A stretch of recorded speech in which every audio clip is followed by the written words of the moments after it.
कल हमने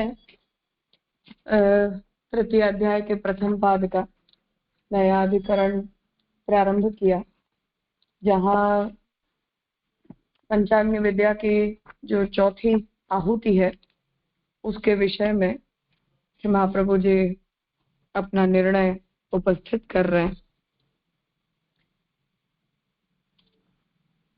वहाँ कल हमने टेक्स्ट देख लिया था, इसलिए उस पर थोड़ा सा विचार जो शेष है वो हम आज करेंगे। तो इस सूत्र में श्री महाप्रभु जी ने चौथी आहुति पर इस विचार को प्रारंभ किया।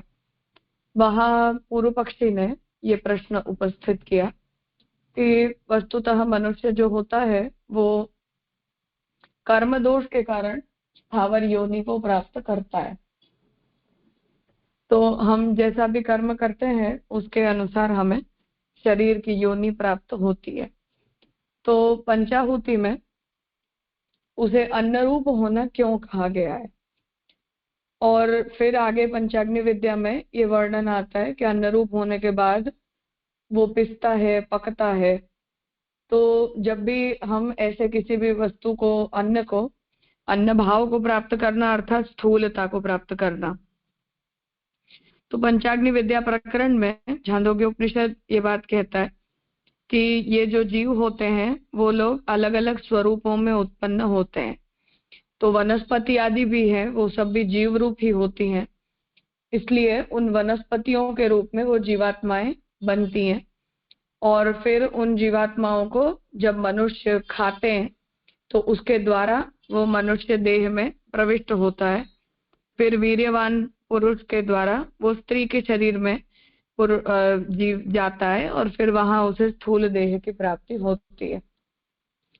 तो इस निरूपण के अंदर पूर्व पक्षी ये कह रहा है कि अन्न रूप होने के बाद, अर्थात जैसे गेहूं हो या चावल हो, ये जितने भी अन्न रूप से हुए हैं, उन सभी अन्न रूपों को जब हम उन्हें खाने योग्य बनाते हैं तो क्या उस प्रक्रिया में वो जीवात्मा का नाश नहीं हो जाता है? तो उसे बोल रहे हैं कि फिर वो जीव रहित हो जाता होगा तो वो मनुष्य के वीर्य तक कैसे पहुंचेगा। और जब भोजन को हम चबा कर खा जाते हैं या हमारी जठराग्नि उस अन्न को पकाने का काम करती है, तब भी तो उस जीवात्मा को का नाश हो जाना चाहिए, क्योंकि वनस्पति रूप जब भी हम होते हैं तो जड़वत होते हैं, उसमें चैतन्य का अंश तो बहुत कम होता है। तो इसलिए ये प्रश्न उपस्थित हुआ कि ऐसी सब अवस्थाओं का जो वर्णन उपनिषद में किया गया है उसके आधार पर ये प्रश्न मन में होता है कि वो वीर्य भाव प्राप्त करके और फिर स्त्री शरीर में प्रविष्ट होने तक की अपनी यात्रा कर कैसे सकता है। इसलिए श्री महाप्रभु जी ने उस संशय का परिहार करते हुए ये बताया कि जो बोए हुए बीज पर जब जल की वृष्टि होती है उसी समय जो जल भाव को प्राप्त हुए जीव होते हैं वो वृष्टि के साथ बीज में प्रवेश करते हैं, अर्थात जो भी हमने बीज जमीन के अंदर बोया है उसमें जीवात्मा का प्रवेश होता है। तो ये जल भाव को प्राप्त करने से तात्पर्य है कि जब उस जीवात्मा का स्वर्ग आदि लोकों में समय,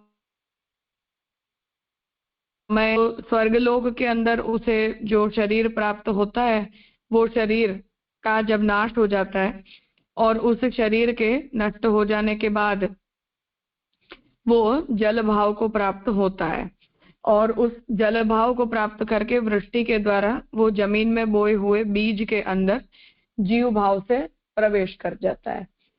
और ऐसा प्रवेश करने के बाद जब वो जीवात्मा बीज जो है उसमें से ही वो जीव बना रहता है और फिर जीव बीज में से जब वनस्पति उत्पन्न होती है तो वो तद्भाव को, मतलब वनस्पति के भाव को या अन्न भाव को प्राप्त करता है।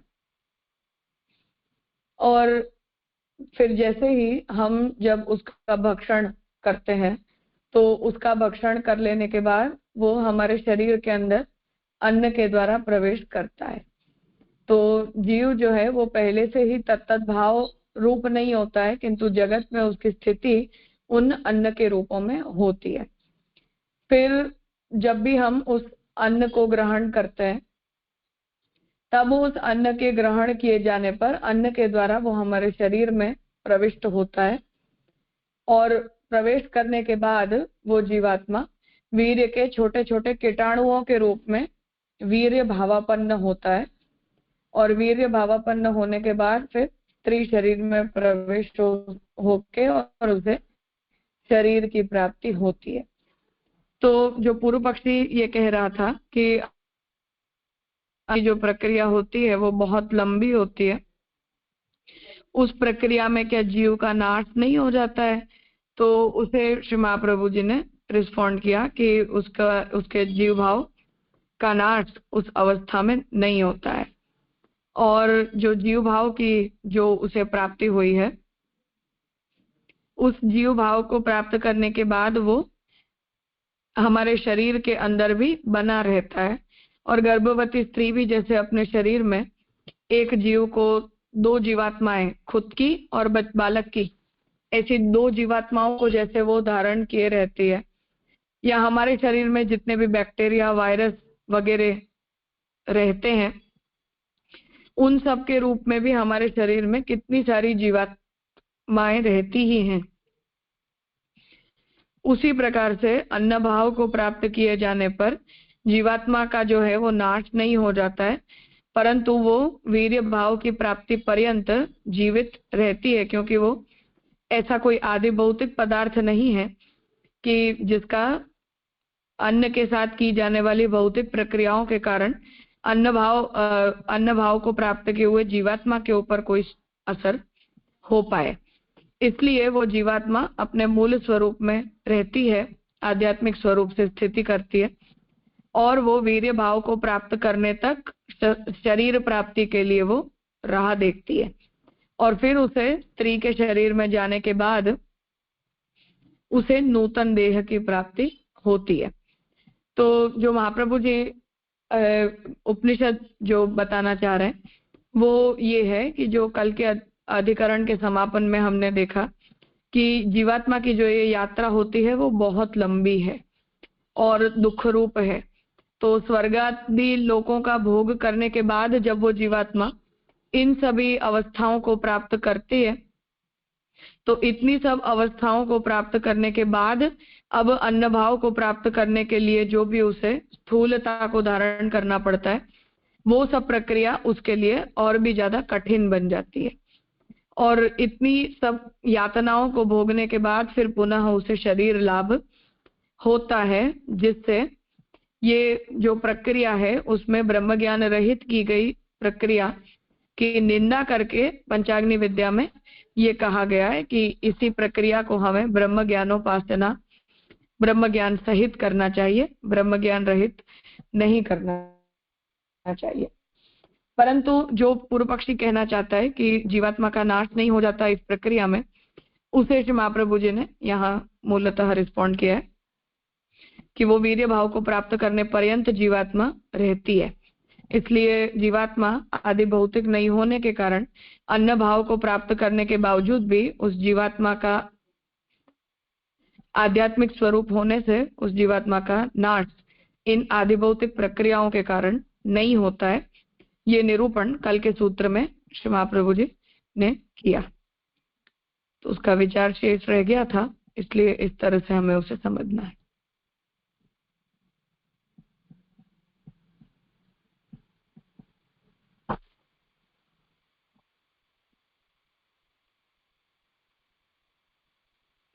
हाँ हितेन भाई। धन्यवाद प्रणाम राजा। कल के विषय में एक बात ये आई थी, या मैं ऐसा समझा था कि ये जो प्राण और जीव प्राण धारण है और जीव और प्राण का जो घनिष्ठ संबंध है, तो उसमें जब विचरण की प्रक्रिया में व्यष्टि जीव को व्यष्टि प्राण मिलते हैं, तो वो थोड़ा और समझना था वो कैसे पॉसिबल, क्योंकि वैसे तो प्राण भी अपन जड़ में ही गिनते हैं और प्राण हाँ। फिर वो टिल जीवात्मा की मुक्ति हो, जैसे आपने समझाया वैसे मैं समझने में गड़बड़ है या फिर कुछ सोचने में, तो मैं ऐसा समझा कि वो प्राण कंटिन्यूस, जैसे जीवात्मा का उत्क्रमण होता है, गति होती है, उसी तरह प्राण भी उनके साथ जाता है। और ऑफ कोर्स आपने समझाया था कि सूक्ष्म देह को खींच के लेके जाता है प्राण। तो माने व्याप्ति प्राण की इतना इस तरह की मीन्स ठाकुर जी ने व्यवस्था करी है। मैंने प्राण की, बाकी तो सब नए मिलते हैं, जैसे देह नया मिलता है। या तो फिर इंद्रियों के बारे में भी ऐसा प्रश्न होएगा कि क्या इंद्रियों जो एक बार प्राप्त हुई, यानी आध्यात्मिक जो भी है वो, उसकी भी किस तरह ऑफकोर्स संस्कारित होगी, पर मूल जीव का जब तक या तो मुक्ति या तो फिर प्रलय तक साथ में रहेंगी, जो ओरिजिनली प्राप्त हुई है ऐसे बद्ध जीव अवस्था में। ये मेरा समझना है, मुझे समझना है राजा। वो सेम रहते हैं। सूक्ष्म शरीर की भी जो इंद्रियां हैं, अर्थात स्थूल शरीर की इंद्रियां तो नहीं मिलती हैं, परंतु जो सूक्ष्म शरीरगत इंद्रियां होती हैं वो तो मोक्ष पर्यंत यही बनी रहती हैं, क्योंकि सूक्ष्म शरीर में तो कोई परिवर्तन नहीं आता है। तो जो ये प्राण होते हैं वो भी प्राण मोक्ष प्राप्ति पर्यंत यथावत बने रहते हैं, उनके भी स्वरूप में कोई परिवर्तन नहीं आता है। जो बात केवल इतनी है कि ये शक्ति या इस प्रकार के उत्क्रमण गति आदि करने का सामर्थ्य ये प्राण का सामर्थ्य नहीं है, परंतु प्राण आत्मा के साथ चैतन्यवान बनते हैं। तो चैतन्यवान होने के कारण या अध्यासग्रस्त होने से उसे जो जीवात्मा का चैतन्य प्राप्त होता है, उस चैतन्य के बल पर वो जीवात्मा के साथ प्राणों में ये सामर्थ्य आता है और फिर प्राण जीवात्मा को गति करवाते हैं। इसलिए प्राण भी मोक्ष पर्यंत यही रहते हैं, और जो हमारा कारण शरीर होता है वो कारण शरीर भी मुक्ति पर्यंत यही रहता है, उसके भी स्वरूप में कोई परिवर्तन नहीं आता है। केवल स्थूल शरीर प्रत्येक योनि में हमें नया मिलता है। हाँ जी राजा, समझा। पर माने जब विचरण के समय जैसे पहले जीव शुद्ध रहता है और फिर बद्ध होता है, तो माने अपने हाथ में सूक्ष्म शरीर मीन्स वो भी भगवत दत्ती है, प्राण सूक्ष्म शरीर यानी सारी जो लिंग देह ऑल्सो। हाँ, भगवत दत्त है, अर्थात कि वो उसे जो प्रकृति से प्राप्त हुआ है उस विषय में जो जीवात्मा का वर्ण हुआ है तदनुसार वो कारण शरीर रहेगा, और फिर उसकी वासनाएं जो है वो हम जैसी जितनी बनाते जाते हैं ऐसा उसके अंदर एडिशन सब्सट्रैक्शन होता रहता है। माने जैसे उपनिषद के ऐसे वो साधु कर्म कराई, तो ये सब इंद्रिय में उस प्रकार सद्वासना असद्वासना का स्थापन ओरिजिनली हो जाता है। हाँ बिल्कुल।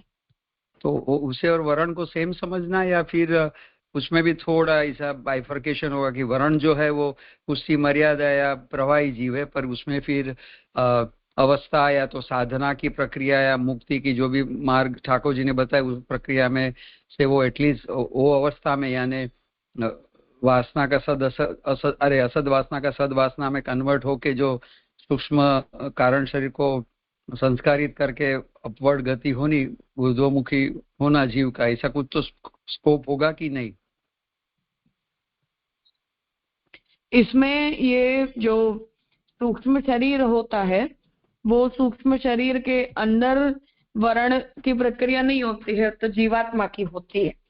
इसलिए सूक्ष्म शरीर प्रकृतिगत होने के कारण इसलिए वो तो जीव मात्र को एक समान होता है, उसके अंदर वर्ण का कोई प्रभाव तत्कालीन नहीं पड़ता है। अब जो जीवात्मा है वो अपने वर्ण के अनुकूल साधनों को कब करेगी, इस बारे में साधन वर्ण का जो भी निर्णय भगवान ने किया होगा उस अवस्था को उन्हें प्राप्त करना है।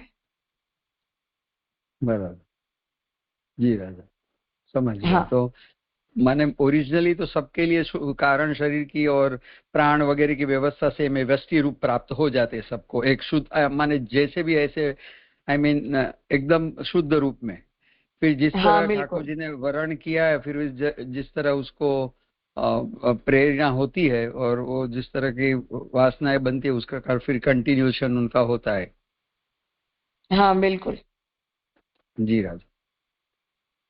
और ये जो हम उपनिषद कहते हैं ऐसे वो साधु कर्म, वो वरण ही, इट इज इक्विवेलेंट टू वरण ओनली ना, वो तो वरण के टाइम में हो जाएगा ना। हाँ वो तो वरण के समय हो जाएगा। हाँ, सद्वासना या असद्वासना का स्थापन जो भी। हाँ तो वो तो जीवात्मा के अंदर कर दिया जाता है। हम्म। फिर ये जो जीवात्मा है, उस जीवात्मा को भगवान साधन वरण के लिए जब भी चुनते हैं, या उसके साधन वरण का जो भी समय भगवान ने निश्चित किया होता है, तब जाकर उसको ये आगे की प्रक्रिया में सूक्ष्म शरीर और स्थूल शरीर सहायक होते हैं। जो महाप्रभु जी पुष्टि प्रवाह मर्यादा वेद ग्रंथ में बता रहे हैं। हाँ बिल्कुल। जी राज, स्फुट हुआ पर पहला जो प्राण। मिलता है वो जैसे हमारा स्थूल शरीर भी न्यूट्रल होता है, ऐसे सूक्ष्म शरीर भी न्यूट्रल ही होता है। उसमें कोई भी संस्कार, कोई भी वासना, कुछ भी बना नहीं होता है। वो सब कुछ केवल जीवात्मा में बने हुए होते हैं। जी, अच्छा क्लियर हुआ राजा। प्रणाम राजा, थैंक यू।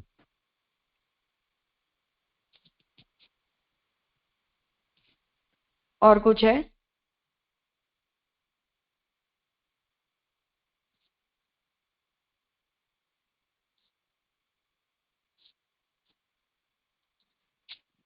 ठीक है, अब हम आगे का 25वां सूत्र है, और इस अधिकरण का अंतिम सूत्र है, दूसरा, जहां ये चतुर्थ आहुति के विषय में श्री महाप्रभु जी अपना निर्णय प्रदान कर रहे हैं।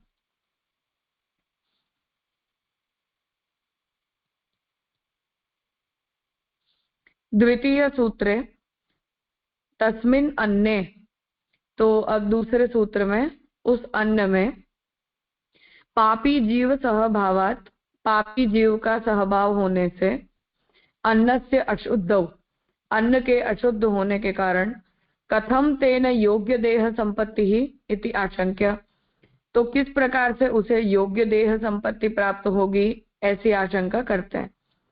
यथा वैदिकेन प्रोक्षणादि संस्कारेण लौकिक व्रीहीणाम शुद्धि, तो जैसे जब हम यज्ञ के लिए किसी भी अन्न का संचय करते हैं और उस अन्न का यज्ञ में प्रयोग करने का जब हम निर्णय करते हैं, तो प्रोक्षण अर्थात जल छांटकर, मंत्र बोलकर हम उसका संस्कार करते हैं, और लौकिक चावल आदि जो भी पदार्थ होते हैं उनको सुसंस्कृत बनाते हैं, तो उससे उनकी शुद्धि होती है। तथा वैदिकेन देहकृत होम रूप संस्कारेण, उसी प्रकार जो वैदिक होते हैं वो देवकृत होम संस्कारेण, देवों के लिए किए गए होम रूप संस्कार के द्वारा, तस्य अन्नस्य शुद्धि ही इति, तो उस अन्न की भी वो लोग शुद्धि करते हैं। तेन योग्य देह निष्पत्ति ही निष्प्रत्युह इति उक्तम, अर्थात कि हम उस अन्न भाव को प्राप्त करने के बाद जब वीर्य के द्वारा वो जीवात्मा स्त्री के गर्भ में स्थापित होता है, तो उससे पहले हम जो भी संस्कार करते हैं जन्म के पूर्व के, तो जातक संस्कार से पहले गर्भाधान आदि संस्कार जो भी किए जाते हैं, सीमंत उन्नयन आदि किए जाते हैं, तो उनके द्वारा उस अन्न की शुद्धि होती है, अर्थात उस पदार्थ की शुद्धि होती है, और उसकी शुद्धि होने पर उस जीवात्मा को फिर योग्य देह की प्राप्ति निश्चित ही होती है। ऐसा निर्णय श्री महाप्रभु जी दे रहे हैं। अशुद्धम इति चेत न शब्दात, तो यदि कोई कहे कि वो अशुद्ध है, तो महाप्रभु जी कहते हैं कि ऐसा नहीं कह सकते शब्द से, अर्थात शास्त्र में कहे गए मंत्रों से कुछ संशय करते हुए परिहार करते हैं। कहते हैं कि अधिष्ठान स्वीकारने से, यातना से जीव अशुद्ध हो जाते होंगे। तो अब ये प्रश्न होता है कि जीवात्मा का स्थापन जब वनस्पति में या बीज के अंदर होता है, तो ऐसे अधिष्ठान को स्वीकारने के कारण और अन्न के रूप में बनने के बाद उसके साथ जो भी प्रक्रियाएं होती हैं, उन सब से जो यातना का वो भोग करता है, उससे वो जीव अशुद्ध हो जाता होगा। अतः संसर्ग से अन्न भी अशुद्ध हो जाता होगा, और ऐसे बीज के संसर्ग से अन्न के अंदर भी अशुद्धि आती होगी। फिर योग्य उत्तम शरीर कैसे हो सकता है? तो पूर्व पक्षी कहता है कि तब फिर उस जीवात्मा को कोई योग्य शरीर की प्राप्ति कैसे होगी? तो अब आगे भी उसे ऐसा ही खराब शरीर मिलेगा, ऐसी संभावना यहाँ बता रहे। इस पर कहते हैं कि अन्न अशुद्ध नहीं होता। तो इसका उत्तर दे रहे हैं कि अन्न की अशुद्धि नहीं होती है। ऐसा देवता अन्न की आहुति देते हैं, उस आहुति से वीर्य बनता है। तो इस पर बता रहे हैं कि अन्न अशुद्ध नहीं हो जाता है, और श्रुति में इसका उल्लेख किया गया है, जिसे श्री महाप्रभु जी यहाँ उद्धृत कर रहे हैं कि देवता जो है वो अन्न की आहुति देते हैं, अर्थात बीज भाव को प्राप्त होने वाले जीवात्मा को आहूत करते हैं, और इस आहुति से वीर्य बनता है, और देवताओं के द्वारा की गई इस आहुति से वीर्य बनता है। तो देवताओं जो है वो इन जीवों को संसार में वापस भेजते हैं। तो उन्हें जो भी अपने अपने फलों का भोग करना होता है, वो सब फलों का भोग वो लोग उन ऊर्ध्व लोकों में कर चुके हैं। इसलिए अब पुनः उन्हें जब इस संसार के अंदर भेजना होता है, तो संसार में भेजने के लिए वो देवता ही आहुति उनकी देते हैं, और उसी आहुति से वो वीर्य रूप बनते हैं। इत्यादि देवताओं द्वारा आहुति रूप अन्न का उल्लेख मिलता है। इस प्रकार देवताओं के द्वारा आहुति रूप से जीवात्मा अन्न भाव को प्राप्त होता है, ऐसा उल्लेख प्राप्त होता है। अतः वह अन्न शुद्ध ही रहता है। इसलिए अन्न रूप या बीज रूप बनने के बाद भी उस जीवात्मा में अशुद्धि नहीं आती है। जो जीव पंचाहुति विधान से अन्न से वीर्य भाव को प्राप्त होते हैं, उनकी संस्कार से शुद्धि होती है। तो ये जो जीव हैं जो पंचाहुति विधान से अन्न से वीर्य भाव को प्राप्त हो जाते हैं पुरुष के शरीर में प्रवेश करने के बाद, उनकी अब पुरुष उन संस्कारों के द्वारा इन जीवों का भी संस्कार होता है, उससे वो शुद्ध होते हैं। यदि संस्कारों का विधान न होता तो जीवों की क्या गति होती?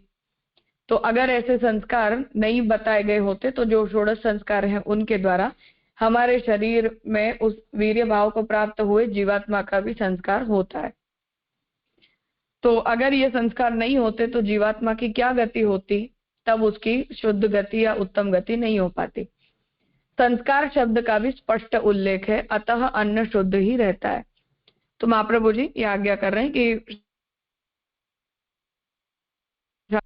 उल्लेख जो है वो प्राप्त होता ही है, इसलिए जीवात्मा जो है वो अन्न भाव को प्राप्त करने के बाद भी शुद्ध ही रहता है, उसके अंदर ऐसी कोई अशुद्धि नहीं आती है।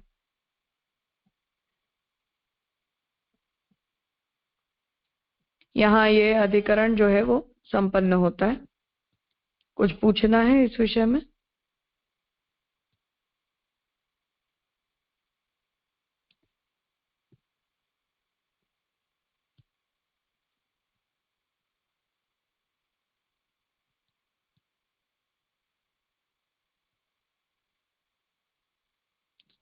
कहिए जगदीश जी।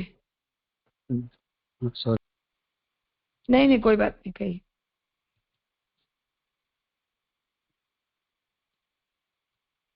जगदीश जी आप पूछ लीजिए। नहीं, मैं सोच रहा था पहले आप पूछने, मैंने जैसा आप उचित समझे। नहीं, मेरा ये जो आपने समझाया ना राजा कि भाई संस्कार शब्द का ये जो अतः अन्न शुद्ध ही रहता है, क्योंकि संस्कार शब्द से वो स्पष्ट उसका समझ है।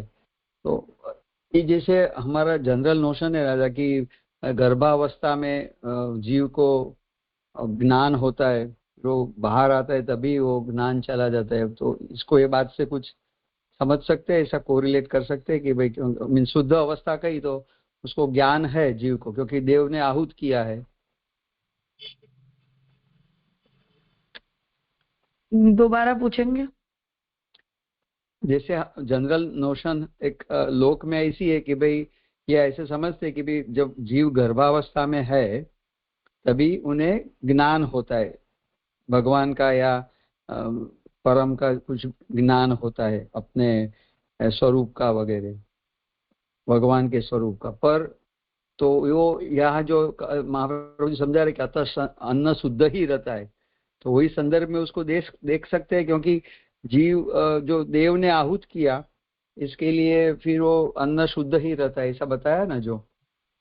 हाँ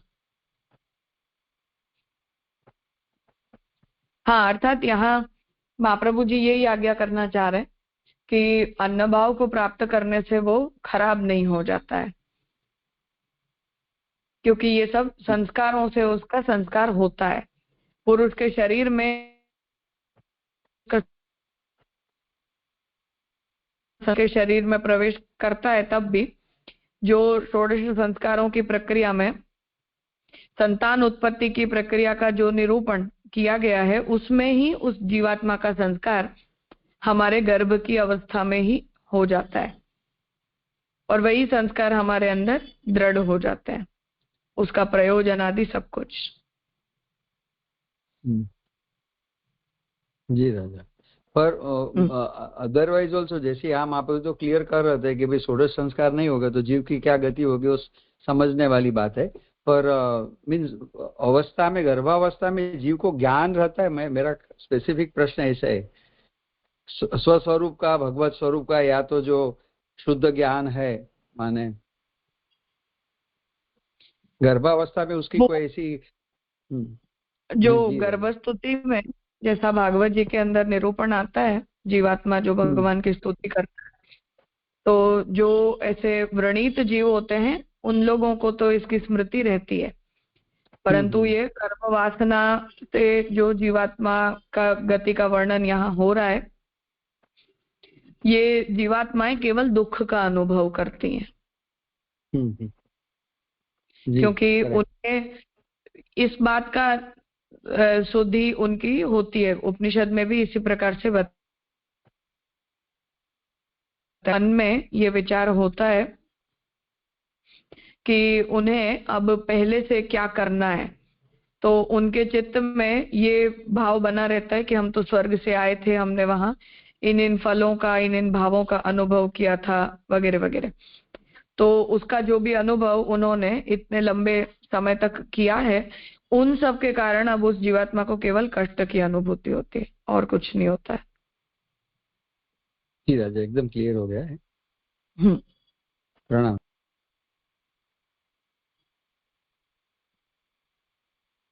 हाँ धन्यवाद, प्रणाम राजा। मैं तो ये पूछना चाह रहा था कि जैसे, हाँ आप कुछ कह रहे थे? नहीं, बोलिए।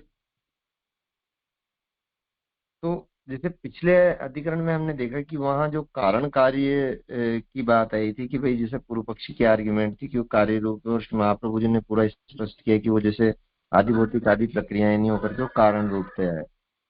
तो यहाँ इस अधिकरण में उसकी संगति किस प्रकार से पिछले अधिकरण से कॉन्टेक्स्ट में समझे, मतलब अन्न और ये जो पांचवी आहुति की बात आई है।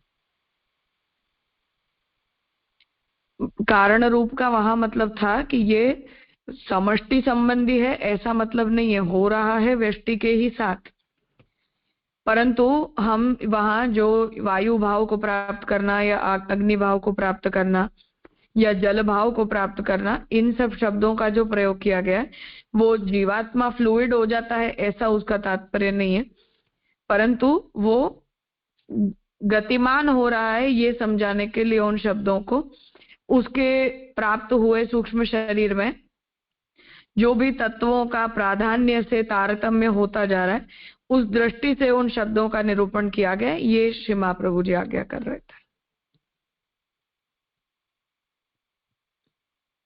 अब तो जो उसने अन्न भाव को प्राप्त किया, ये तो स्थूलता को प्राप्त किया है।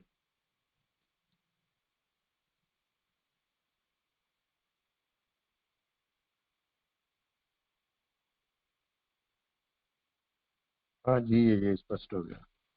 मैंने इस अधिकरण में तो वो इस दृष्टिकोण से, और एक जगह ये जैसे ये बताया ना यहाँ पर, जैसे अभी आपने पहले भी बताया था कि यहाँ जो बात अपनी चल रही है वो मध्यमाधिकारी और हीनाधिकारी के संदर्भ में चल रही है सारी।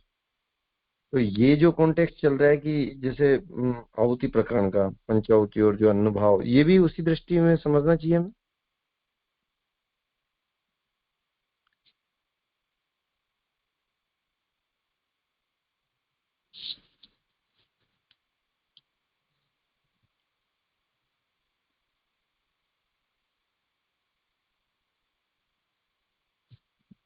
ये जो निरूपण है वो उन कर्म करने वालों के लिए बताया जा रहा है जिन लोगों को निष्काम कर्म नहीं किए हैं, परंतु सकाम कर्म करके और लोकांतर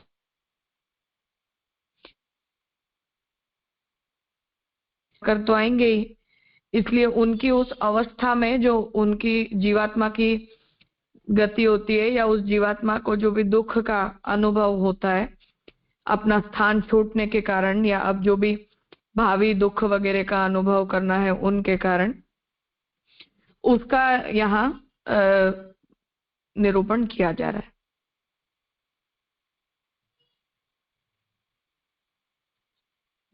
जी इसलिए उपनिषद में जो वर्णन आया है वो इस प्रकार की निंदा के रूप में आया है और उस जीवात्मा को अनुभव होने वाले दुख का वर्णन वहां किया गया है।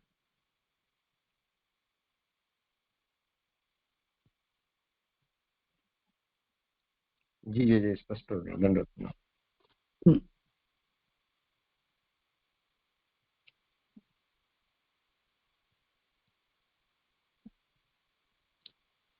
हाँ बेलाबेन। हाँ, प्रणाम राजा।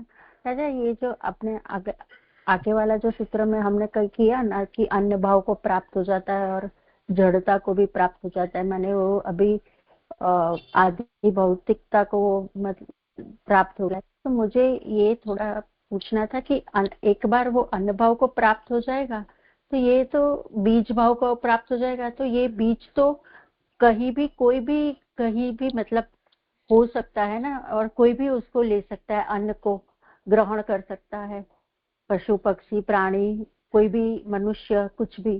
तो ये फिर ये आगे की ये पूरी प्रोसीजर है, तो वो कैसे समझने का मतलब वो उसका वहां भी देवताओं का या तो फिर भगवान का कुछ संचालन होता है कि ये अन्न है, वो ये अन्न ये अच्छे परिवार में ही जाएगा, ऐसा कुछ रहेगा कंट्रोल वहां पर, ऐसा समझ सकते हैं?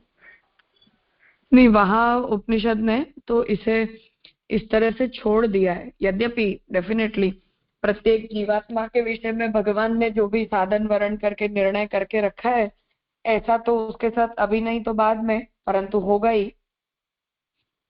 इसलिए ऐसा नहीं है कि वो बिल्कुल छोड़ दिया गया है, होगा तो देखा जाएगा, तो ऐसी बिल्कुल ऐसी स्थिति नहीं है। परंतु हाँ, इन लोगों की गति थोड़ी सी सो डाउन जो है वो रहती है। तो उपनिषद में इसका वर्णन इस तरह से आता है कि ये जीवात्मा कोई वीर्यवान शरीर को प्राप्त करेगी तो वो वीर्य भावापन्न हो पाएगी। कोई शरीर के अंदर जाने के बाद वो वीर्य भावापन्न हुई ही नहीं तो वो पूरा अन्न भाव को प्राप्त किया हुआ जो उसका साइकिल है वो दोबारा से रिपीट किया जाएगा। फिर नूतन अन्न भाव को प्राप्त करके फिर नए शरीर में जाएगी, फिर उसे फिर से उस प्रक्रिया में से गुजरना पड़ेगा। इस प्रकार होते होते वो कितने लंबे समय के बाद अपने मूल रूप को प्राप्त कर पाती है, मतलब शरीर धारण कर पाती है। तो फिर अपने ऐसे समझ सकते हैं कि ये जो तृतीय आहुति में कहा कि बहुत अधिक विलंब, तृतीय आहुति में आते समय अधिक विलंब नहीं होता, पर बाद में जो विलंब होता है तो इसमें ये विलंब भी काउंट कर सकते हैं, और फिर जब वो देह धारण करेगा और उसके बाद जो 50-100 जितने भी साल वो जिएगा वो भी विलंब, माने टोटल ये सब मिला के पूरा विलंब गिन सकते हैं राजा? हाँ, इसीलिए वो बात कही गई थी कि वो एक तो शरीर धारण करने की प्रक्रिया अगर इतनी लंबी चलेगी तो शरीर धारण करने के बाद फिर हम आगे जो कुछ भी करेंगे उसकी भी प्रक्रिया हमारे लिए और लंबी चलेगी। जी राजा, और फिर वो जो संस्कार उसके अंदर रहे हैं वासना रूपी, वो तो ऐसे चीज रहेंगे, सिर्फ ये अन्न भाव का जो जड़ का वो है वो ही एक के बाद एक अगर वो छूट रहा है, मतलब रॉन्ग जगह जा रहा है तो एक के बाद एक वो छूटता जाएगा, पर वो सूक्ष्म संस्कार तो एज इट इज रहेंगे ही, ऐसा समझ सकते हैं? हाँ बिल्कुल, हाँ जी राजा। क्योंकि वो प्रणाम। सूक्ष्म शरीर तो रहेगा ही ना उसके साथ, इसलिए। हाँ हाँ जी राजा, हाँ प्रणाम हम्म। राजा।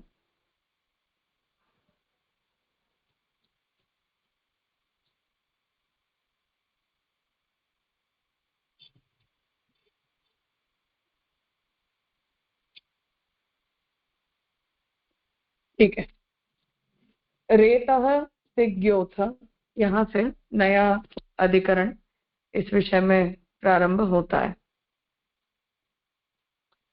अब इसकी आगे की जो गति होनी है, पांचवी आहुति और अंतिम पंचाग्नि विद्या की आहुति, उसका वर्णन, उस विषय में संशय आदि यहाँ उपस्थित किए जा रहे हैं।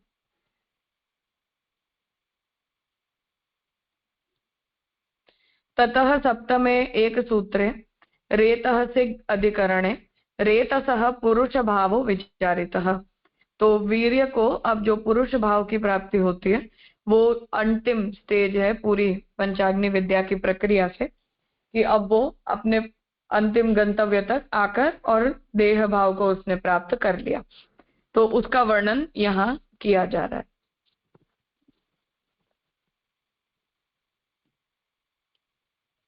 रेतः से ज्ञोथ। अब पांचवी आहुति पर विचार करते हैं। संशय करते हैं कि पुरुष में अन्न के होम से रेत कैसे होता है। यदि ऐसा होता तो बाल्य, कौमार और वार्धक्य में क्यों न दिखता। तारुण्य में भी सारा की सारा अन्न तो रेत वीर्य बन नहीं जाता। जो भी बनता है वह सारा ही तो योनि में सींचा नहीं जाता। तो प्रश्न कर रहे हैं कि पुरुष में अन्न के होम से, अर्थात जो देवताओं ने अन्न भाव को प्राप्त करवाया है जिस जीवात्मा को, वो जब किसी पुरुष के शरीर में पहुंचता है तो वो वीर्य रूप कैसे बनता है, और अगर वो ऐसा बन जाता है तो बाल्य अवस्था में, कौमार अवस्था में, वार्धक्य में वो ऐसा क्यों नहीं दिखाई देता है। तरुण अवस्था में जब वो वीर्य प्रकट होता है और अन्य शरीर में उसका स्थापन किया जाता है, उस प्रक्रिया में भी जितने भी वीर्य का निर्माण पुरुष शरीर में होता है वो सारा की सारा तो अन्य शरीर, मतलब स्त्री शरीर में जाता नहीं है, उसका कुछ अंश ही जाता है। उसमें से भी जो लाखों कीटाणु होते हैं उनमें से कोई एकाध जो है वो पुरुष भाव को प्राप्त, मतलब संतान के रूप में स्त्री शरीर में बन पाता है।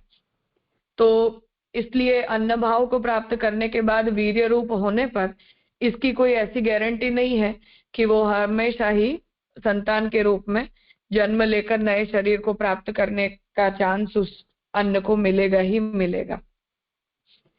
इस सिंचन कार्य में देवता की अपेक्षा भी नहीं देखी जाती, और पुरुष जब स्त्री के शरीर में वीर्य स्थापन करता है वहां भी कोई देवता उस अन्न भाव को प्राप्त किए हुए जीव को पहुंचाता हो, ऐसा भी देखा नहीं जाता है। सिंचन तो पुरुष के प्रयास से ही होता देखा जाता है। तो ये तो पुरुष स्वयं ही अपनी इच्छा से करता है इत्यादि शंका करते हुए परिहार करते हैं। तो ये शंका उपस्थित करते हैं कि ये प्रक्रिया में उस अन्न भाव को प्राप्त किया हुआ जीव शरीर कैसे प्राप्त करता है। तो कहते हैं कि सिंचन करने से वीर्य ही पुरुष नाम वाला होता है। तो जब पुरुष सिंचन करता है तो वो वीर्य ही पुरुष नाम से युक्त बनता है। पुरुष के प्रयास की जो बात कही थी, पौरुष धर्मवान को ही पुरुष कहा गया है। तो पौरुष धर्मवान को ही पुरुष कहा गया, अर्थात जिसमें पौरुष है, अर्थात वीर्य स्थापन करने का सामर्थ्य है, उसी को पुरुष कहा जाता है। इसके पुरुष शब्द से ही वो बात स्पष्ट है। देश काल के अनुसार मंत्र शक्ति की तरह वीर्य सिंचन के सामर्थ्य को ही पौरुष कहते हैं। तो देश काल के अनुसार जब हम मंत्र शक्ति का योग्य देश में और योग्य काल में प्रयोग करते हैं तभी वो मंत्र सफल होता है। उसी प्रकार वीर्य का जो सिंचन है वो भी अनुरूप देश और अनुरूप काल में जब किया जाता है तब वो पौरुषत्व का स्थापन स्त्री शरीर में होता है। यह सामर्थ्य सार्वजनीन और सार्वत्रिक नहीं होती, तो सबके अंदर इस प्रकार का सामर्थ्य नहीं प्रकट होता। इसमें देव की अपेक्षा रहती है। बिना इंद्रिय के अधिष्ठात्री देवता की कृपा के ये सामर्थ्य संभव नहीं है। तो जो ये पूछा गया था कि दे रहे कि नहीं, देवता की आवश्यकता पड़ती है, क्योंकि जितनी भी हमारी इंद्रियां होती हैं वो सभी इंद्रियां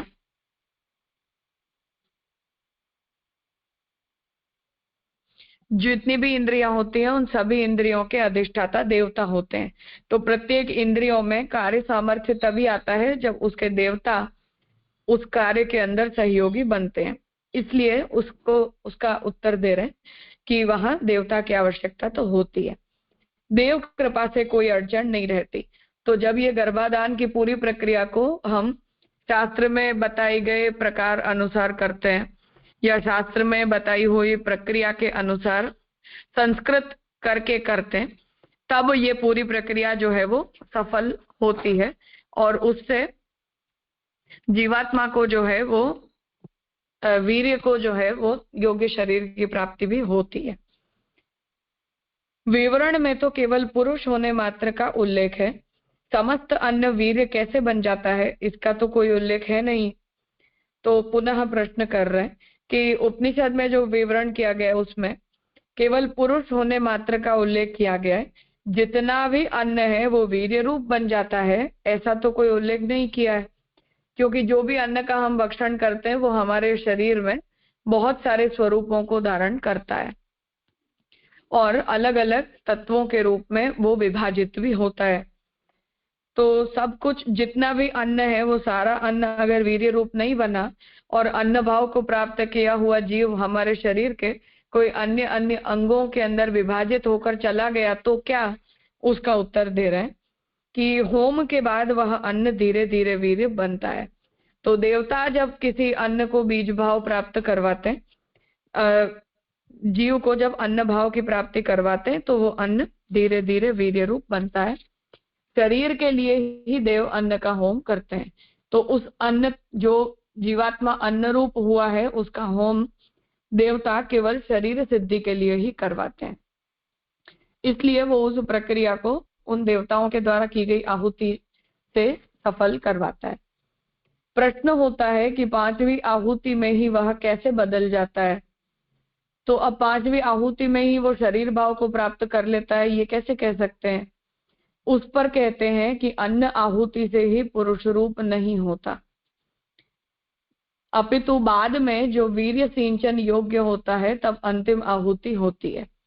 तो उस पर ये बात कहते हैं कि अन्न आहुति से ही पुरुष रूप नहीं हो जाता है, परंतु आगे जब वो पुरुष का वीर्य का सिंचन स्त्री शरीर में किया जाता है, फिर उसका जब योग होता है तब जाकर उसकी अंतिम आहुति होती है।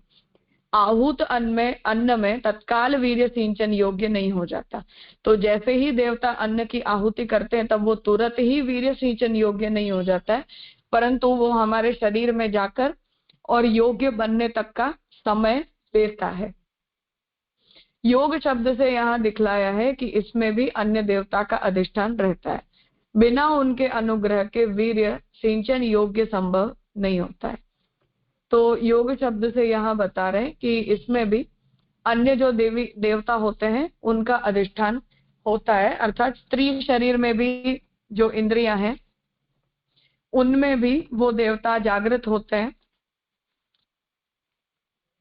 फिर जो भी संस्कार हमने दोनों ही पुरुष और स्त्री के शरीरों के किए हैं, उन संस्कारों से भी उनके देवता भी जागृत होकर और इस प्रक्रिया के अंदर सहायक होते हैं और फिर अंततः वो देह भाव को प्राप्त करता है। इसलिए ये जो प्रक्रिया है वो लंबी चलती है, एक ही बार में वो शरीर प्राप्त करने योग्य नहीं बन जाता है।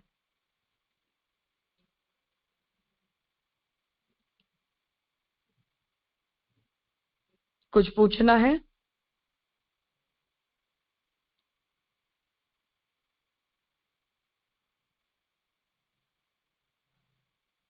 प्रणाम चाचा। आज ये जो देवता द्वारा जो आहुति देते हैं वो और ये पांचवी आहुति वो दोनों तो अलग रहेगी ना, मतलब पांचवी आहुति है और देवताओं की आहुति अलग से है, ऐसा समझने का ना? पांचवी आहुति का मतलब है कि अब वो भेजा हुआ जीवात्मा जो शरीर प्राप्त करेगा वो प्रक्रिया सफल तब होगी। उसके बीच में जो भी पीरियड है अन्न भाव से देह भाव को प्राप्त करने पर्यंत का, वो उसके बीच का समय अभी लगेगा साफल्य में।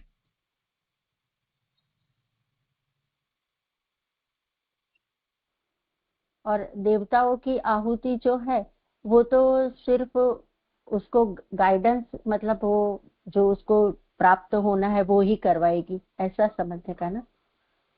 हाँ, हाँ तो भगवान ने उसकी जो भी गति का निर्धारण किया है वही गति को करवाने में वो सब देवता कार्यरत होते हैं। जी राजा। और राजा ये जो यहाँ पर जो इंद्रिय का देवता बताए हैं, ये जो वीर्य के लिए, तो वहां तो ब्रह्मा जी का उल्लेख है, तो ये वो ब्रह्मा जी और वो आदि भौतिक ब्रह्मा, ऐसा ले सकते हैं? ब्रह्मा जी कहाँ लिखा है? इसमें नहीं लिखा है, पर वो भगवत जी में जो सब अपने इंद्रियों के सारे देवताओं की बात आती है, तो वो समष्टि के लिए समझने का, या फिर ये व्यष्टि में भी वो ही रहते हैं, प्रजापति ऐसा बताते हैं। वहां वैसे संदर्भ देखना चाहिए उस बारे में। और वैदिक प्रक्रिया और पौराणिक,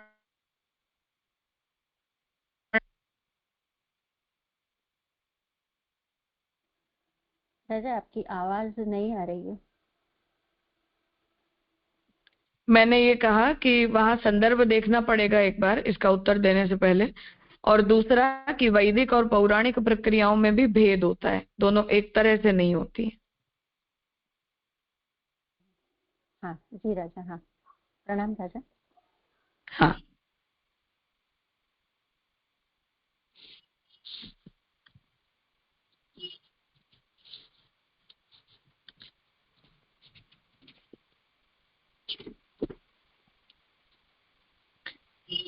ठीक है, तो आज का विषय यहाँ रखते हैं।